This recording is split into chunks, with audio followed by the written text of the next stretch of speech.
namastu sidam sekaring bawana langgeng. Menika papaning dewa ingkang manggen wonten sakinggiling gunung Himalaya. Sinebat Kayuwangan Salendra Bawana.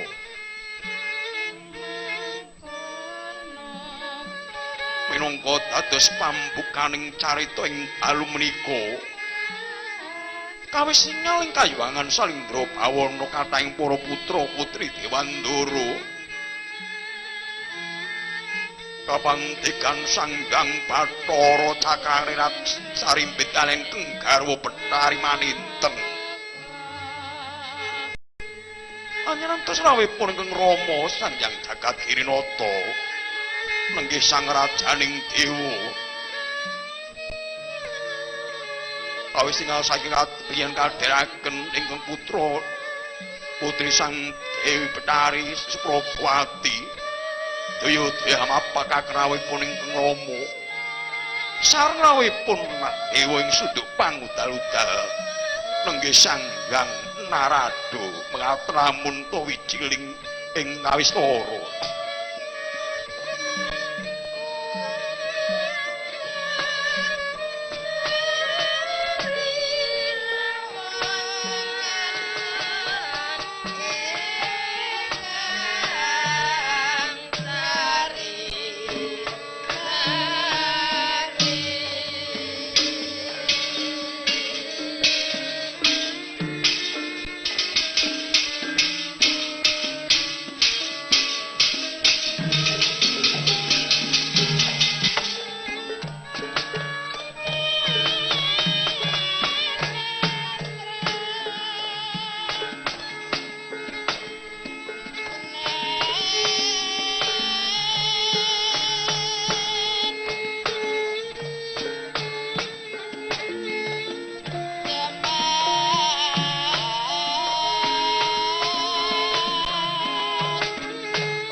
Berkentang Pak Pong lera-lere omah ketong sapa sing duwe.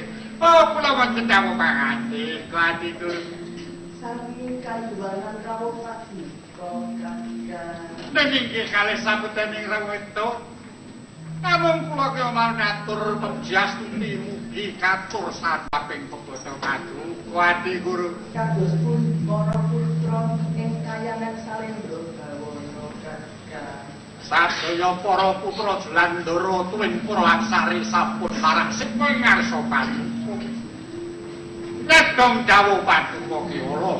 Mila kersa paduka paring pangandikan Guru anak sak. Nini Suprabaya. Kula wonten dawuh kula. Piye apa kabeh ridho dari Sowan.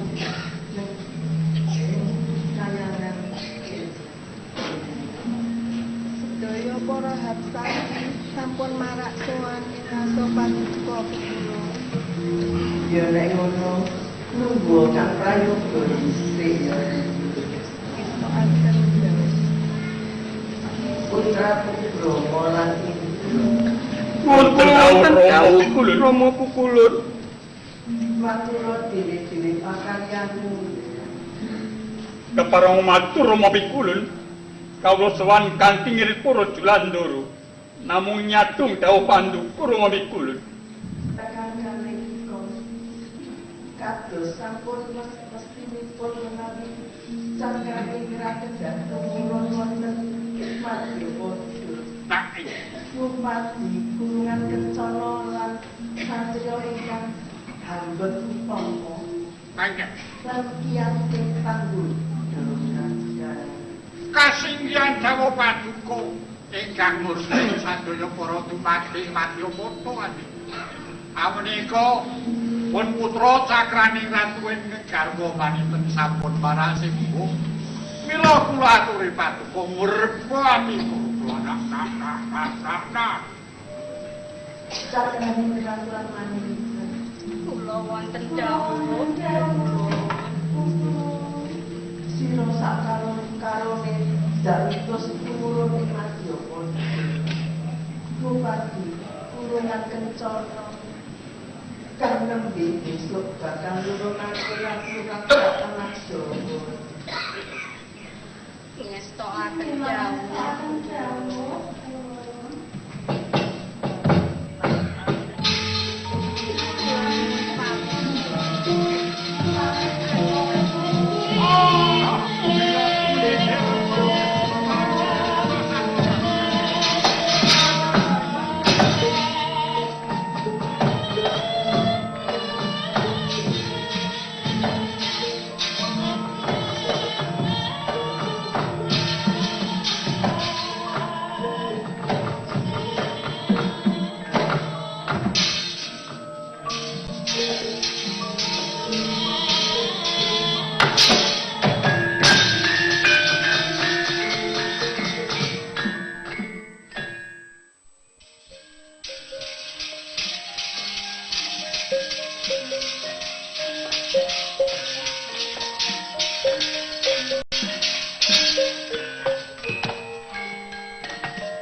Sambunganing cinarita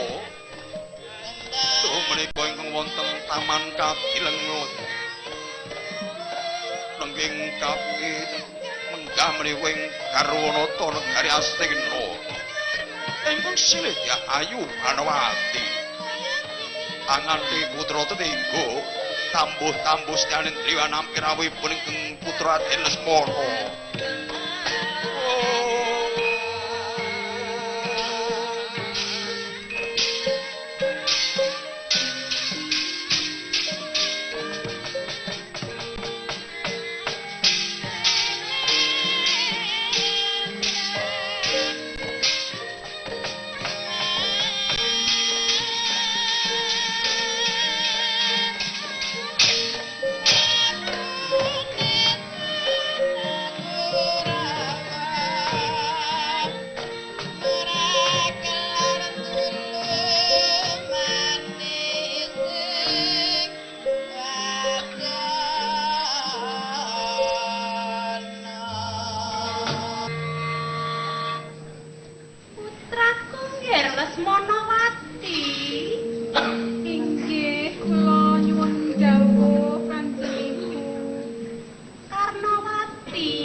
Monggo dipun pirsani Kanjeng Ibu.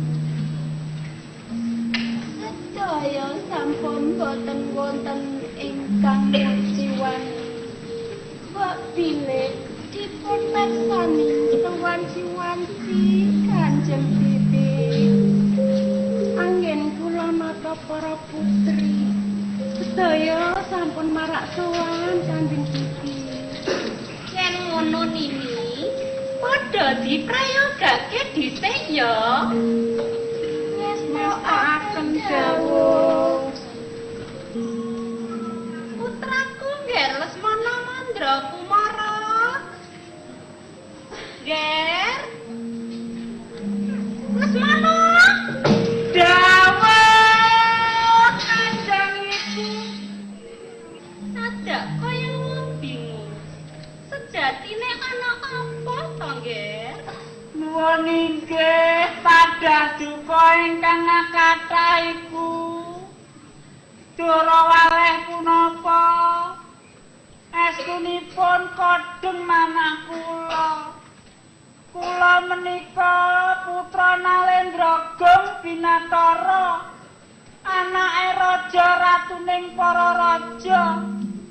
Namung dawuhipun Kanjeng Eyang Guru Pandhita Durna, kula kedah ngupadi wahyu keprabon Ibu.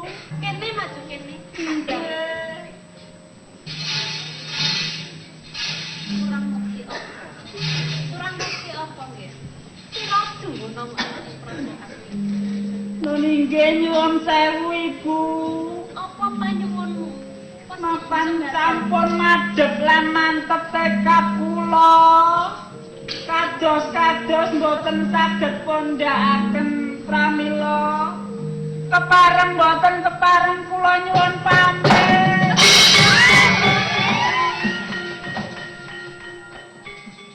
Ora-orahan tengarane ngajure wong maguru kongso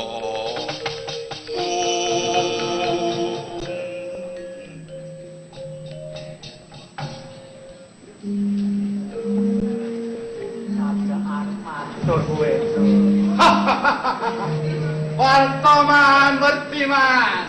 Pundur sasana nyadeng. Pawartos Pak. Pasewakan dangu. Kula entosipun jauhi ngantos kula jajan ping pindho kok ora rampung-rampung niki. Nika durma gati ngantos teti nemat nika. Wonten pawartos napa, Mas? Satya Dur cetane sinuwun pasukan ke kau kesatamu kene opat kula namur ana anggone bakal upadi wahyu. Man, pungkring pinten. Mas ngono niku ngudi wahyu. Entek-entekane nggih pun urung. Sebabipun kurang priatos. Gek niki badhe pados wahyu beto wadya bala sumewu niki badhe nguruh perang apa pripun, Pak? Yai Dursasa. Oh, kok Prabu Talung? Bener apa ature Paman Harya Suman? Kula kepiye siaganing para Kurawa, Yai? Ampun Sumadyo. Sawekal pun bicaraken boten nguciwani kok Prabu. Mangkono bagus. Paman Harya Suman kula wonten dawuh. Sampun kedangon Paman, monggo dipun gelar lampahipun kanthi pajang pasisiran Paman. Wah, ger nganggo pajang pasisiran yo nggih.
Mula kowe tak gak metu saka papan dinungmu. Ada apa ya Biung ya? Orang ngerti. Ora ngerti ta? Mboten. Rame sekali kok ora ngerti. Bocah iki nek pengung plunga-plungu gegedean awak tok. Lah, apa larang nek plunga-plungu? Tak kandhani. Ya, siapa? Iki rak lagi ana. Dudu ontran-ontran. Oh, apa itu, Mbak? Nanging wangsit. Oh. Wangsit. Ngerti wangsit? Ngerti wangsit? Sithik ngerti, Mbak. Ngerti sithik. Coba ceritain sithik sing tak mbok ngitip. Dewa kuwi lagi nurunake wahyu. Wahyu. Ngerti wahyu? Wahyu kuwi wahyune kraton. Kirain sego wahyu. Sego wahyu kuwi ra intip. Intip sing garing jenenge sego wahyu. Wahyu apa, Mbak? Wahyune kraton. Jadi saiki kuwi lagi akeh para satriya-satriya. Iya, Mbak. Putrane raja sing padha dijak omongan malah madhep. Ya aku mikir, Mbak. Mikir apa, Mbak? Kowe ben disukre ngono ta. Kok kowe disyarat karo tamu ya jamur. Rebutan apa, Mbak? Betulnya rebutan apa? Ora rebutan nanging padha masing-masing kepengin duwe wahyu. Jadi satria-satria padha nyadang Ngerti, Mbak. ning wahyu. Aku nangkep, Mbak. Piye? Wahyu itu kasih karunia, Mbak. Kasih karunia. Nah, sapa sing entuk wahyu bakal dadi raja. Nurunke raja-raja kan. Penuh cinta. Cinta kepada Tuhan dan cinta kepada rakyatnya. Suara rakyat adalah suara Tuhan. Kalau sampai rakyat kecil, karena dia jadi raja, Mbak, dia melayani bangsanya. Alon-alon dong. Iya. Enggak jantungmu colot. Saya gemes, Mbak. Ojo kesuwen. Orang. Saiki nonton. Pakai itu ya, Mbak. Ya. Apa sing bakal Asik. Oke, oke.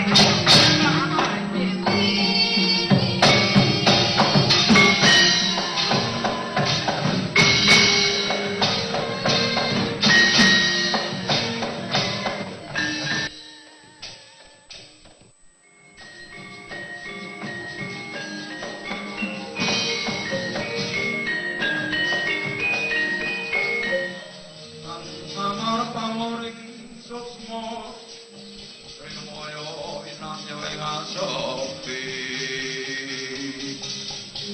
Cinimpen jroning kalbu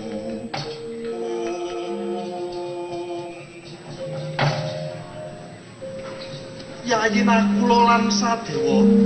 dawuh Para Prabu. Yen kepenake luwe dhisik ya. Pangestanten dawuh Para Ya. Prabu. Werkudara lan Sira Janaka. Kula Koko Prabu dengaran kuopo. Mangerti Yayi. Kalungguhan iki Jawata wis nurunake wahyu cakraning rat. Ngerti ya? Sapa sing kacondhokan wahyu cakraning rat kuwi besuke bakal nurunake ratu Rat Sakno Swantara dadi toh jalining jagat mustikaning bawana. Ing kamangka akeh para satriya munggahing para nalendra kang padha nyadang tumuruning wahyu cakraning rat. Janaka Kula Koko Prabu padha-padha duweni putra kang hambet utama.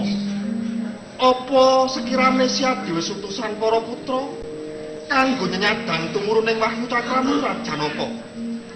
Nuwun inggih Koko Prabu.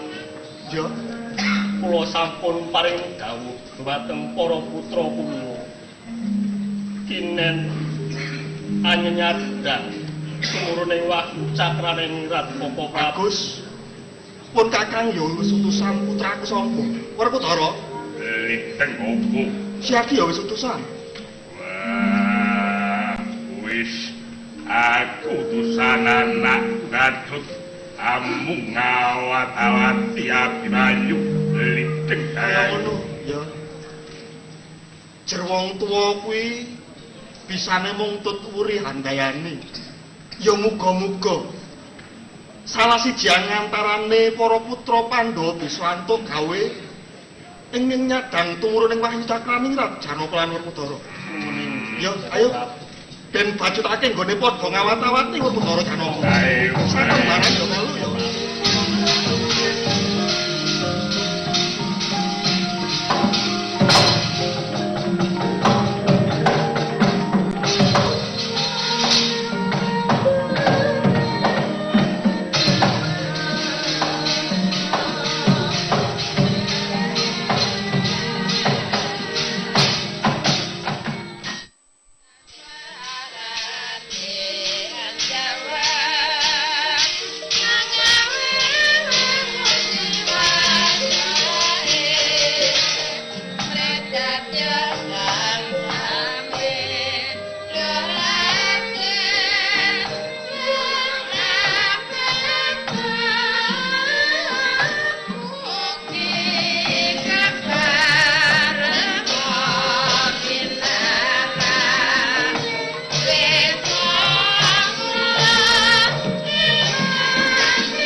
rasan iku ana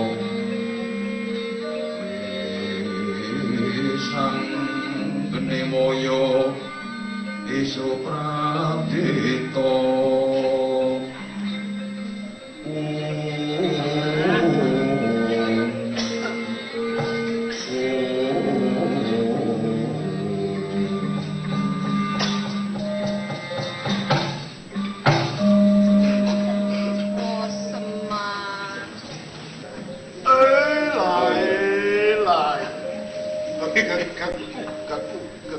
sing ngapalke iki setengah sasi. Loro Jadi ganggu lali. ya kaya apalane ngono. Lah iya. Loro Abimanyu, paduka tunggu-tunggu. Wonten jawe pertapan wau. Kados pundi pawartanipun eyangmu Abiyasa? Yawa Semar, mangertiya dawe Kanjeng Hyang Wiyasa. Ing wektu iki Sona radi keparengake bali menyang Praja Ngamarta. Ananging kudu nyanyadang tumruning wahyu kulungan kraton wa Semar. Paduka badhe ngumadi waktu. Boleh Apa mah? ini miturut pakabaran. Ah, Yen dewa arep turunake wahyu sing jenenge Wahyu Cakraningrat kersane Ndara. arep ngupadi wahyu. Nah, cacah tak kandhanane kok. Yo, Gang. Gang, Apa? lho, daramu wis ngerti urung? Apa nek Semar kuwi? Aku sing ngomong kok Semar. Lah iya, Aku wis dikandhani Semar. Semar nampa dawuhe Ndara. Jare arep golek wahyu. ati-ati yo Kang. Saiki iki golek ayu wis ora oleh. Njono. Kok cara sing biyen saiki gak oleh golek kayu iki. Kok golek kayu piye karo matamu? Ngapa? Mungkin golek wahyu kayu lho. Alah wahyu. Wahyu Cakrawala sapa kang bisa kanggonan marang Wahyu ki saiki ya larang. Lho kok sik apa ana sing ngadal apa piye? Wahyu bupati ki saiki 10 miliar. Terus Saiki karepmu piye, Mo? kon masuk lho. Surya. Ora kon masuk ya enam penggale. Loro baturi ngaso-ngaso. Lir sapating ingsun kemiling angulati. Gusti sekar kamarni. Sapa iku?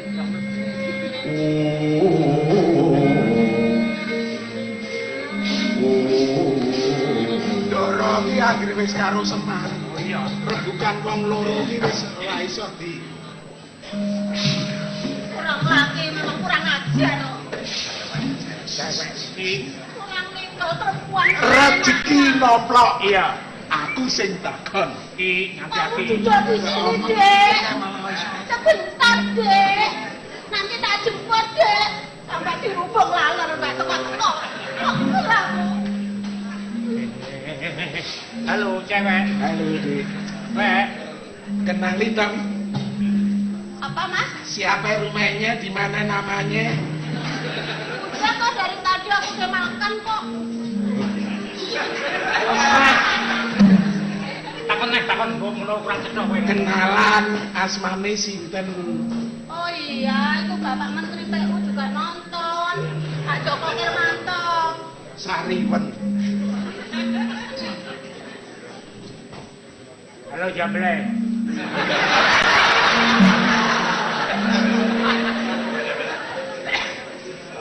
Iki kayane, iki delok prejengane iki daerah Sumatera. Itu mau kemana kau itu? Kita lanang. Iki wedok. Kita. Cara medan itu iki wedok. Oh. Itu mau kemana kau? Aku sih mucuk ini. Kamu tadi makan apa tuh, Kang? Wah, kupingnya koslet. Dok, ereng. Pak. Asmane sinten? Kamu pikir saya sakit asma apa? Kamu pikir saya sakit asma? Mujiar kowe. Saya nggak punya sakit asma di asma-asma. Ayo wani yo, kowe karo bojomu yo wedi. Bukan itu maksudku. Namanya Orang dibilangin saya itu tadi tidur. Terus diajak pergi. Terus disuruh duduk dulu nanti dijemput. namanya tadi tidur terus. Iki omong sinten asmane? Di tukang tape tadi. Nah. Podiar. Padha bajul loro budak. Apa? Ngapa kok nesu kowe ngapa? Wis kono. Orang sini dulu. Iki Kok Bagong kenal? kok wis kenal? Memangnya kamu punya istri berapa, Kang? Aja ngleset. Engko kowe angel tapimu lho. Istrinya tuh berapa sebenarnya? Kok saya tak takonane aku takon Bagong ya ora disauri kok. Iki bojomu sing endi? Ayo, Asane dadi wong Bagong ya mentu. Jujur, macam itu, ayo. Oh ya wis. Saya misal. Ditakon ketelu. Kowe iki rada katarak kok piye? Wong ayune kaya ngene entuk bajul buntung kuwi. Yen iki bojone Bagong tenan ya kewahyon. Delok sawangen aku. Kenapa? Oh mripate karaten. Wis ora iso mbedake sing bagus piye sing elek sing Ngono kuwi. Lo kayak gini kok kurang bagus, kan? Lho pilihane ki apa kaya ngono kuwi? Loh, jangan dilihat luar nyambung. Lho, Daleme ya rontok. cucu sing istimewane nggon apa? Mulai. Alah, Bagong iki pola 5 menit kejet-kejet kok. Ya bisa Aja madhep ngono kae. Aku isin. Putuku ki lho. Sedina ora tak lilik iku nangis. Tak lilik pisan geblak. Kalau apa oleh-olehe? Aku senengane yang dari singkong itu loh. Jaluk ini getok, ya dikei. Kowe nembak.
Thank you.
Sokoro lamonto sakar sopan arsi padahal sejatine wujud dewaning asmara Sang Hyang Bathara Kumajaya alasan Betari Kumorati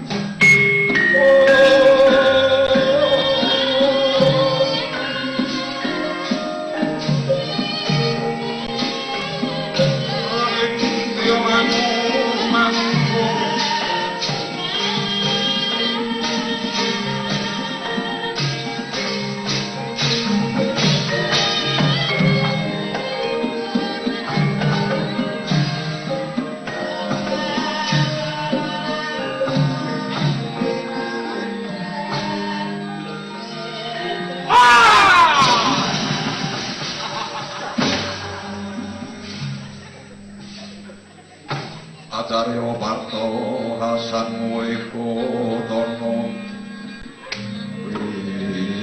Wisan Benimoyo Isupradito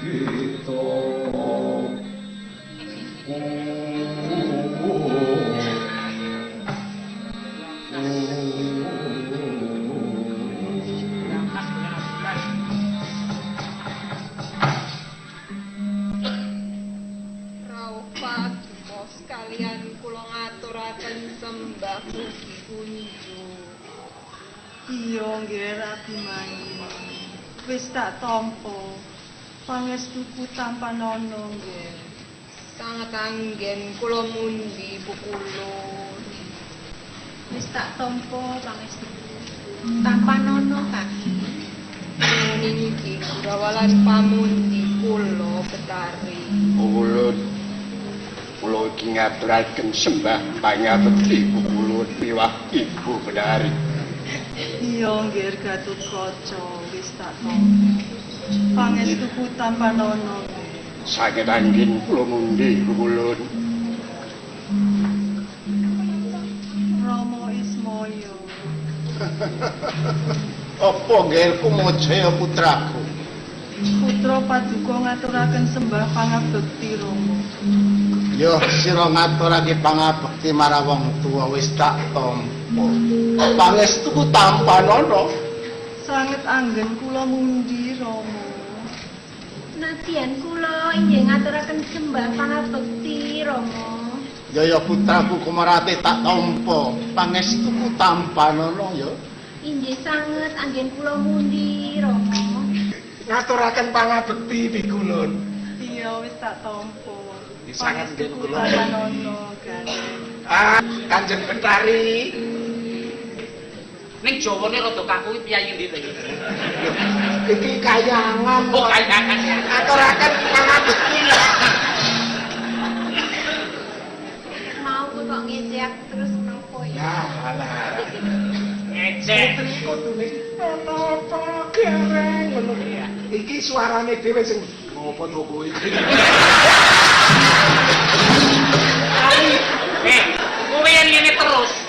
Kae kok lali apalane malah begal. Kudune dituntun. Yen kok ngene kok oke wis harus lali ta.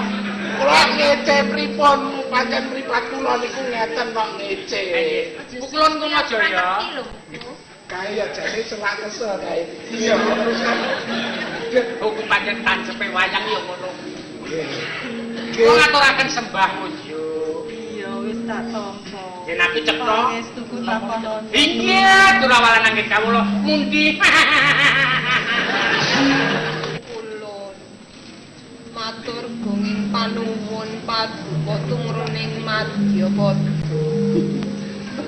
Kula nyuwun pangestu pukulun. Amargi kula badhe ninadang tumruning wahyu cakraning rati. Nggih Abimanyu. Apa kang sedya bakal kaleksana? Amung sira mertapa ana Gunung Argamaya nggih. Muning mangestoaken dawuh pukulun. Iya sing ati-ati. Rama Ismaya. Apa? Menawi mekaten kepareng kula pamit makayangan Rama. Ya tak pangestu wis sing ati-ati. Dalan nyuwun pamit Rama. Ya tak banget kowe hati-hati.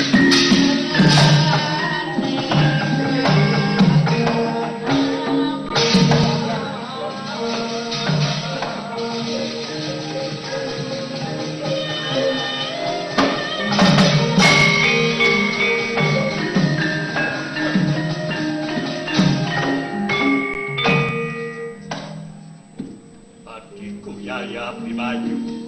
Kula wonten dawuh Kakang Mas. Senajan kesentuh pengestune Pukulun Kamajaya Yayi.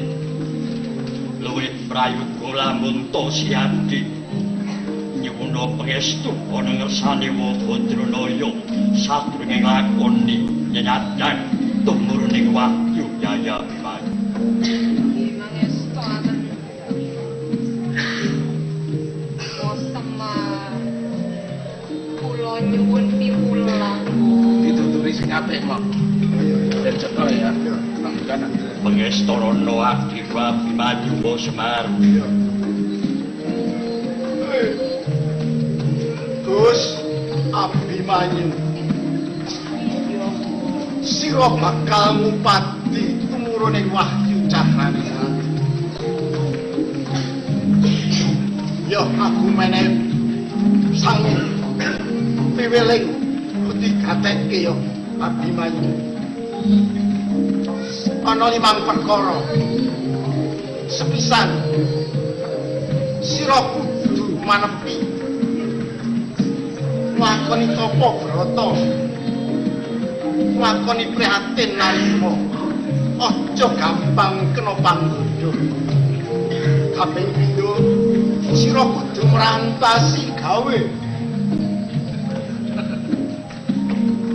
Kaping telu sira kudu bisa milah-milah apa Semar. Endi sing bener, endi sing luput, ya sing bener ditindakake. Kaping papat sira kudu manganti marang kawula alit. Mengko bakal nambahi kasantosan Abimanyu. Sing kapungkasan sira kudu eling manembah marang Gusti kang akarya jagat. Ya kuwi Gusti sing kagungan wahyu. Ya iki digatekke pilihku. Nanging wahyu ora ana kene panggonane. Kono. Ana tengahing alas, tengahing kono. Ayo erekake. Ditujoke ngono ya. Ora kados bae kok. Apa cara?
Sangyang Pratibawati temah gawe bingung-bingungan Brahmana patane Sangyang Bathari Durga.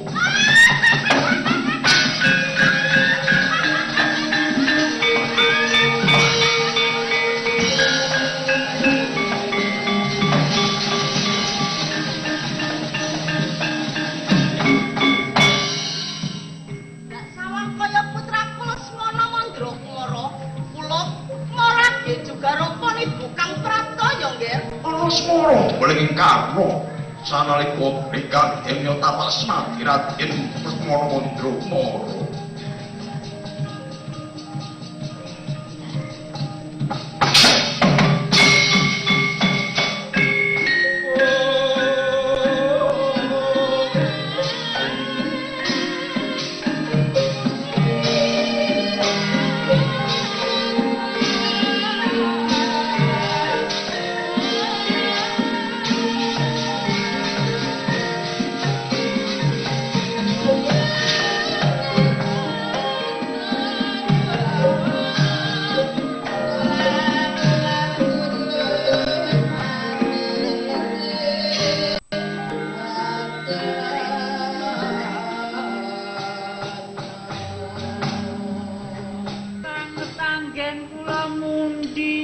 Kanjeng Ibu. Ejo. Kula Lesmana dawuh murage matur ana ngarsanipun ibu kula sajak ana wigatining apa nganti jeneng sira mangsa Semedi. Mokal kalamun yen to jeneng sira nara. Mula murage matur ana ngarsanipun ibu kang bakal bebantu kawan jeneng sira ya nggih. Nuwun inggih Kanjeng Ibu. Saderengipun pancen kula sengaja kula tetekur wonten papan mriki namung saperlu nyadang wahyuning dewa pramila mbok bilih paduka saged paring sarana dumateng kula Kanjeng Ibu. Kula Lesmana dawuh jeneng sira kuwi mau bakal nyadang tumuruning wahyu. Ora gampang yo ngger jeneng sira bakal nyadang tumuruning wahyu. Mula yen bisa aja mbok bacotake anggonmu bakal nyadang tumuruning wahyu yo ngger. Duh Kanjeng Ibu tadah duka ingkang kathah. Sanaosa kalingan samudra badhe kula sebrangi, kalingan gunung badhe kula punggahi. Sampun tekad madhep lan mantep tekad kula badhe ngupadi wahyu Kanjeng Ibu. Madhep mantep kaluhuran. Jeneng sira bakal mbok bacotake anggonmu golek wahyu. Kaluhuran inggih. Yen ngono jeneng sira bakal ndak mangsa yo yen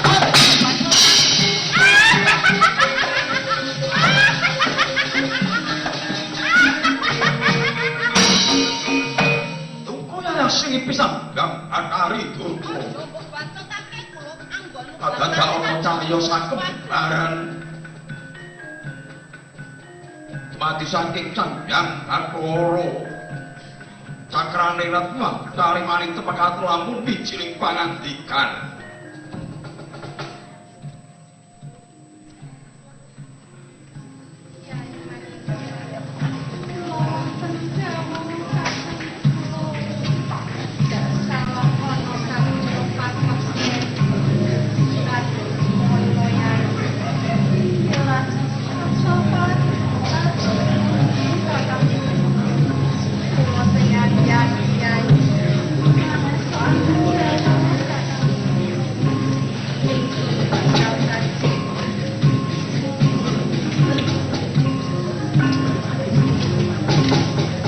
Segara tumurun wahyu cakraning Ratna Trimadya padha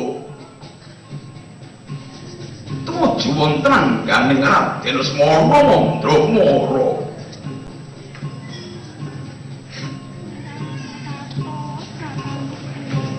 Iya Yayi.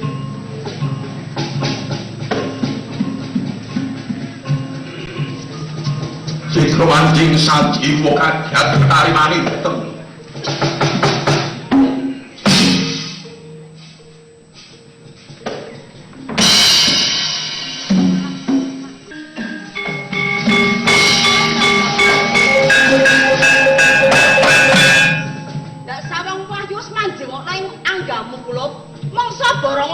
mbok bali yo, Nggih.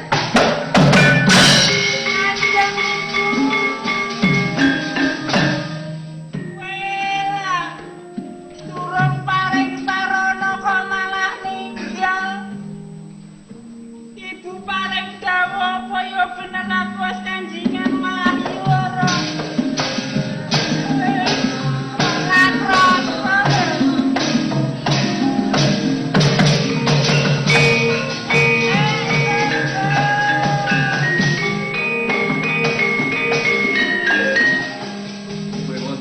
Kanjeng langit aplapaton lebicang alis risan malaikat drum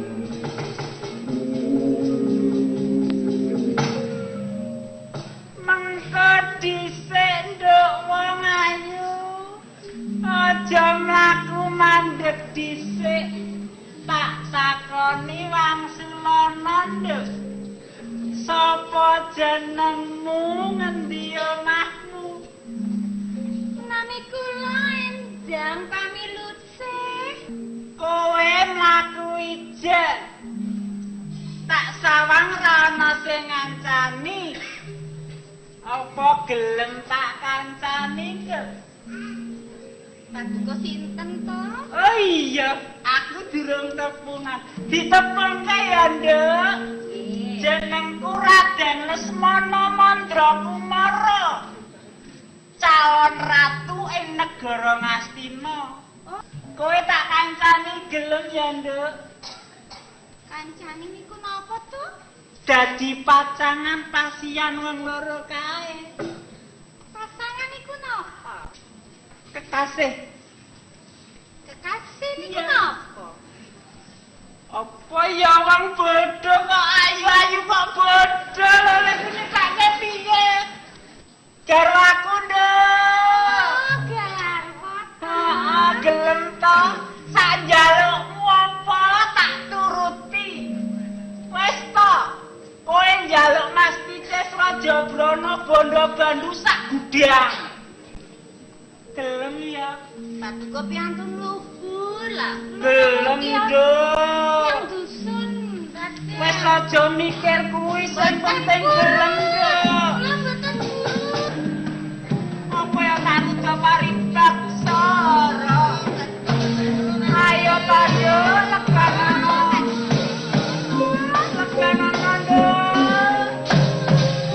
ayo dong mela jebol bisa endang mana dong Mboten kula mboten guru. alam manut dong manut manut ayo manut manut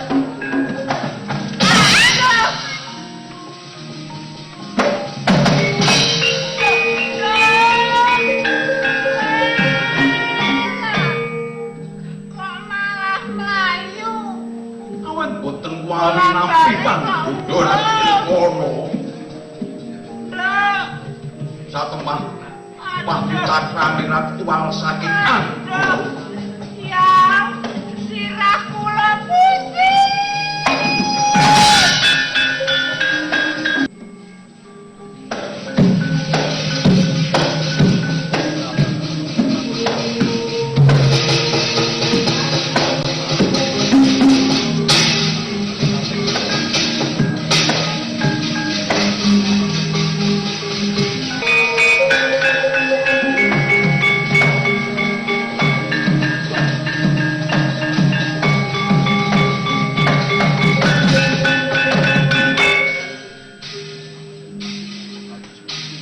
Paman Haryo Suman. kula wonten dawuh Lesmana menika dipun padosi. Lah kok malah tilem wonten mriki menika kados pundi, Paman? Wene kula piyambak nggih kene ngelep mono mundak sudah mampu ingsun yen nyawang sira turu tengah dalan ayo tangi ngelep mono tangi kok ora tangi pripun Mas kula niku pripun nangke lare men mboten saged kepripun to Pak carane enten iki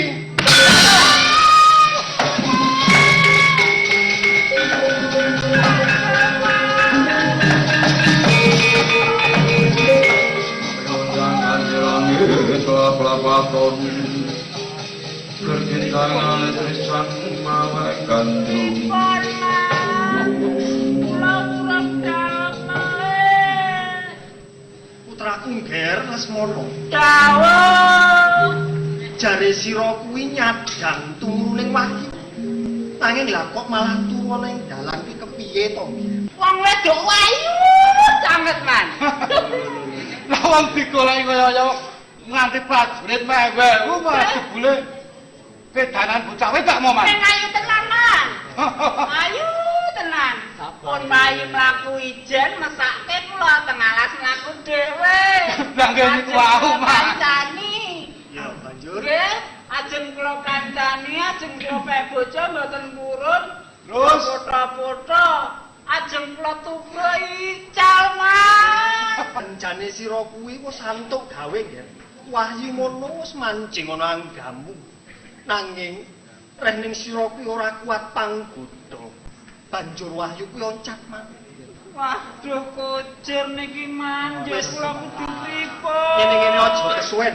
Mumpung durung adoh oncate wahyu, ayo enggal den bujung. Monggo. Monggo paman. Tak Kula dibujung iki. dibujuk, nggih. Kula sampun dibujuk. Kena entuk nggih kula nggih. Monggo.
Setan priprayangan ubar maut bukti bani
manjing sajiwo kajagat rukasan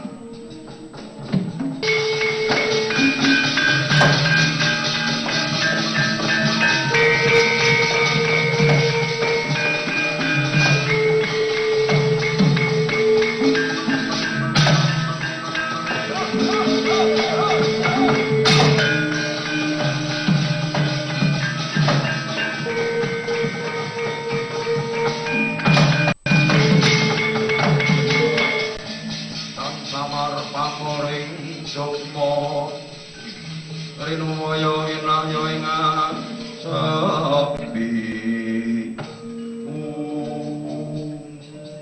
Iki lak Samba to.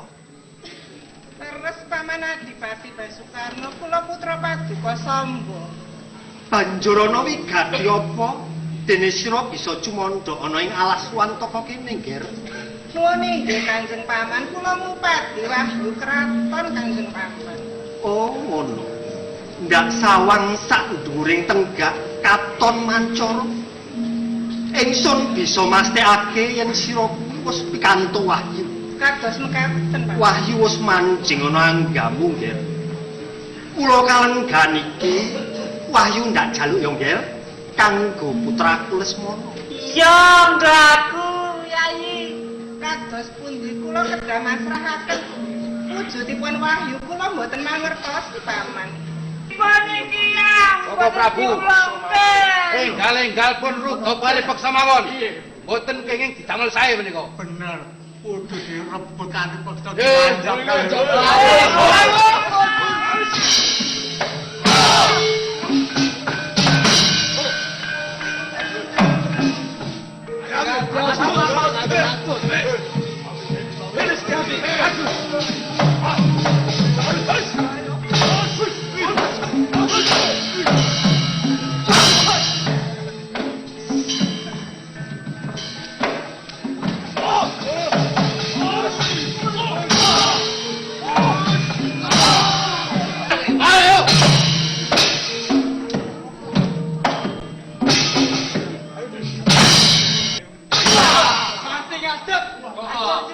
Pripun, Mas?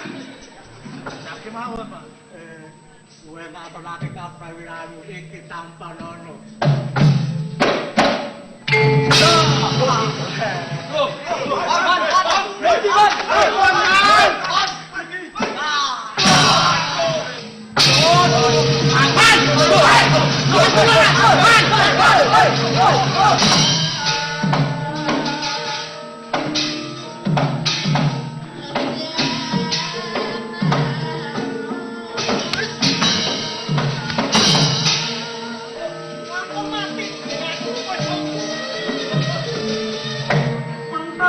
Kedewa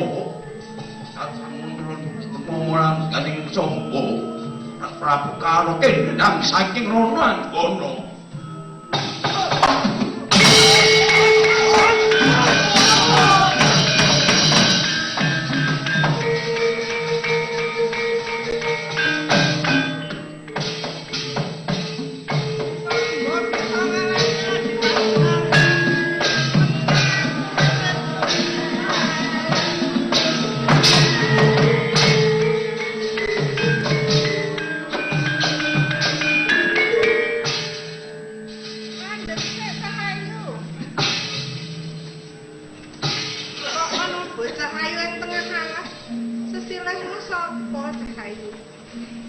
Nami kula Endang Pamiluti. Endang Pamiluti. Saka ngendi kowe? Kok nang tengah alas lagi apa? Kula lari ndusun celak mriki, Raden. Pak Ayu to. Paduka niki sinten? Aku kira Den Samba Wisnu Broto anake ratu aku. Oh, pangapunten, Raden. Kowe gelem melu aku ya. Boten, Raden. Kula namung siang dusun, Raden. Aku kok seneng ndelok kowe melu aku kok. Kowe rasa nyambut gawe akeh sing ngladeni yo. Aku lho mboten. Gelem apa gelem? Boten, Raden.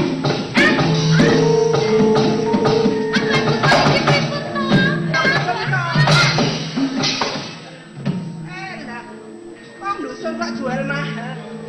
Gelem ora gelem tak paksa ya.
Kok panjenengan tambuh tongger?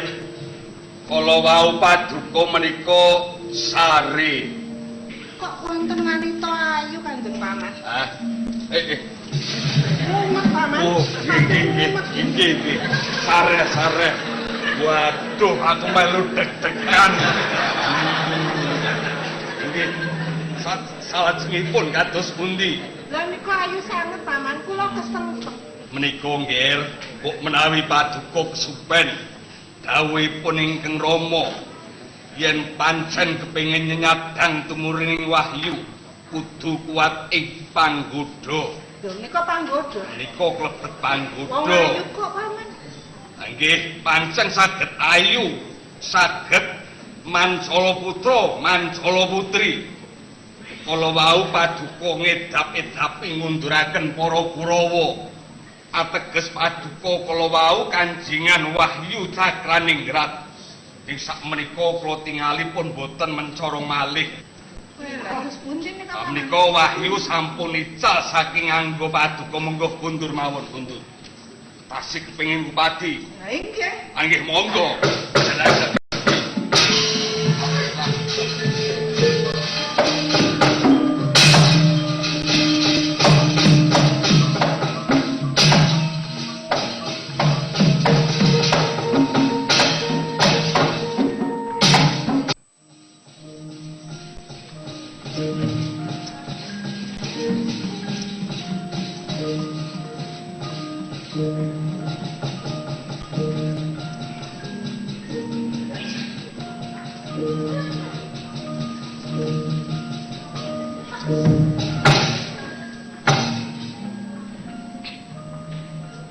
Kyai Maninten. Kula wonten dawuh Kakang Kula. Kaya-kaya wis titiwancine pun Kakang bakal antuk kurungan kencana Yai. Lajeng kersa paduka wados. Mula si adi kudu kepisahan kelawan pun Kakang Yai.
Surung dewang para kengken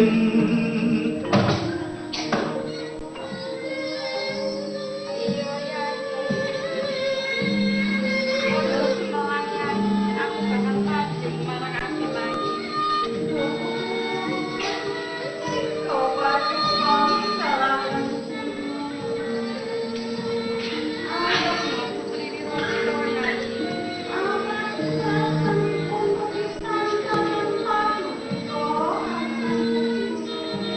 Hati-hati Yai.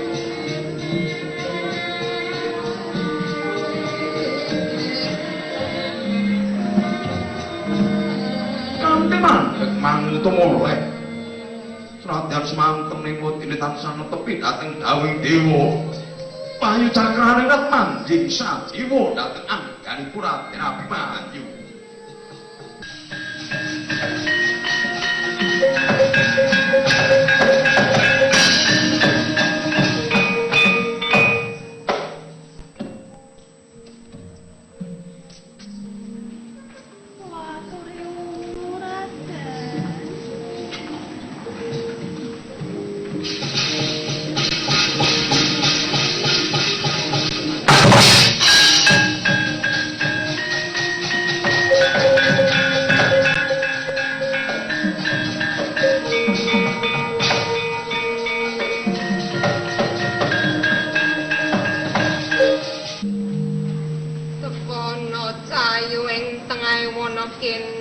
sapa jenengmu?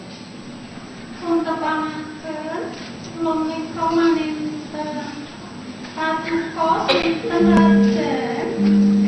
Ingsun Raden Abimanyu saka kasatran Longkowati. Paran sediamu maninten. Inggih keparang matur. Kula menika tiyang boten gadah papan pramila kula kepengin sanget suwita wonten ngarsa paduka Raden. Maninten. Mangertiyo aku dina iki lagi ngayahi jejigan kang abot. Mula aku ora bisa nampa pasuwitanmu Cahayu. Napa mboten welas kalian kula to Raden? Ora maninten. Aku ora bisa nampa. Kula saestu tiyang loro Raden, boten gadah bapa ibu, boten gadah griya. Kula badhe suwita. Aku ora bisa nampa pasuwitanmu. Kowe indah eman Cahayu. Wis baliyo. Aja mbok terusake niatmu maninten. Senadyan sak umumipun pejah, kula tetep badhe suwita dhateng Cek rong serang sokuri sang Abimanyu. Mangkono sida mati dening aku. Menepsen bedari maninten. Os tinggal anggan coba.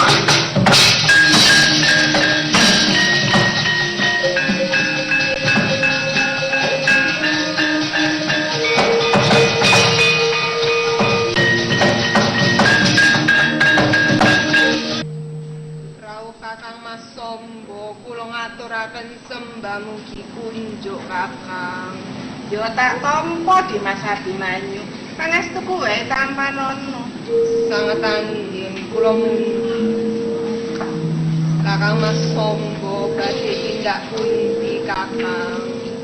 Yo aku iki ngupati wahyu kraton. Tak sawang-sawang pasuryanmu sak dhuwure tenggah mencorong. Bisa tak pesteni wahyu wis manjing ana anggamu. Kasih Mau kuwe wahyu wis manjing ana pun Sombo. Kula kuwi darbe. Tak jaluk bali yo, Dik. Kakang Mas Sombo menika kados pundi? Wahyu menika mboten wonten wujudipun Kakang. Nek ora kok pawengake tak peksa lho, Dik. Sumangga kula ladosi Kakang.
Wis ngumpluk kabeh Janaka. Nggih, Bapak Prabu. Ya.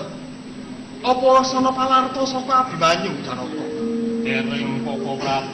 Lah ke ana cahya cumlorot kae sapa?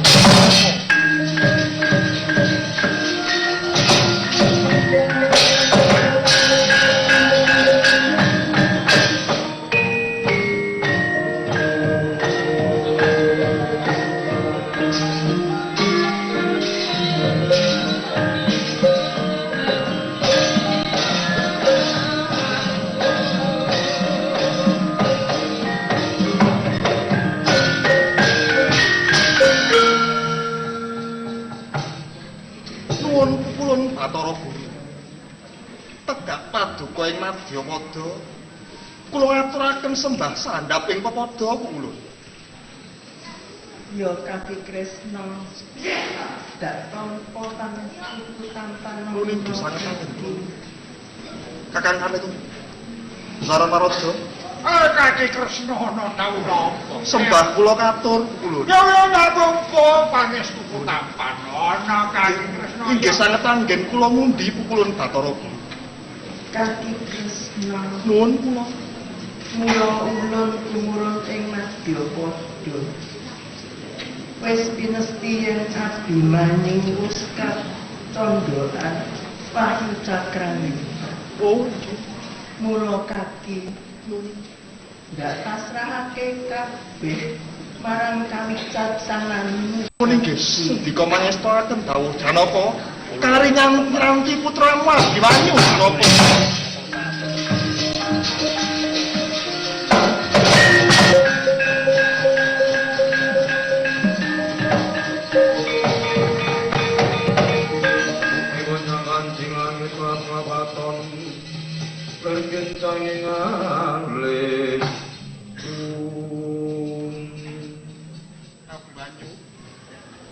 Kula wonten dawuh Prabu.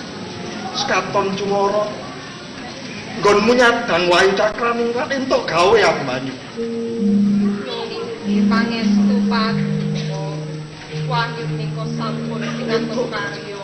Janaka, Kula kok yo aku melu mangayu bagya. Abimanyu entuk gawe Janaka. Lah banjur Ananging Prabu. yo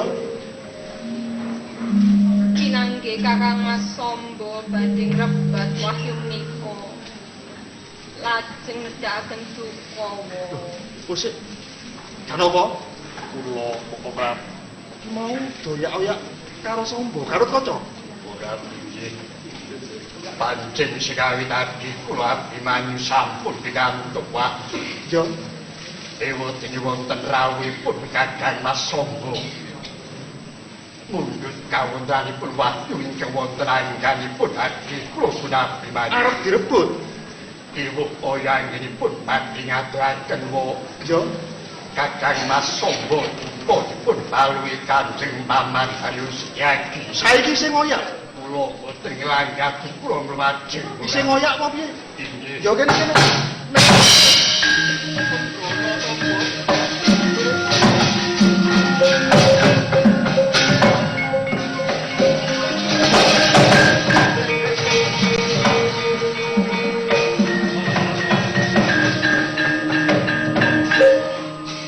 Lincik bae ora direm ngono apa kuwi? Anjing aku pleset aku. Mangar-mangar pasuryanmu kaya wong nesu kowe iki arep apa? Samba. Nggih Rama Dewaji ngoyak Abimanyu. Ngoyak Abimanyu. Arep apa? Nika kala wau kula ngupat di Wahyu. Golek Wahyu. Dewaji ngene nggih. Sampun pikantuk damel. Lah banjur Ngene nggih. Wahyu menika oncet mlebet dhateng Abimanyu. sik kowe mau ning dalan nemoni apa kok iso oncat? Boten wonten menapa-napa Rama Dewaji. Sik ora nemoni panggoda apa-apa ngono apa piye? Namung wanita ayu. Lah arep apa to? Ayu. Ayu Kowe nang kagun. tiyang desa. Kowe kagodho. Badhe kula pundhut garwa. Ayu. Gayo kamulyan ki abot ora gampang, Nggonmu nyadang Wahyu. Kowe kudu betah tirakat, kowe kudu nglenggono kabeh kaluputanmu mangerti yo. Wahyu Cakraning Krat wis pinesti dadi jodhone Abimanyu, kowe kudu nglenggono yo. Yen mengkono Kaki lan ini kabeh wae. Nuwun inggih. Ayo dipahagi putramu Abimanyu. Nuwun inggih Abimanyu. Marjo Siadi Abimanyu. Bantu ya Bayu.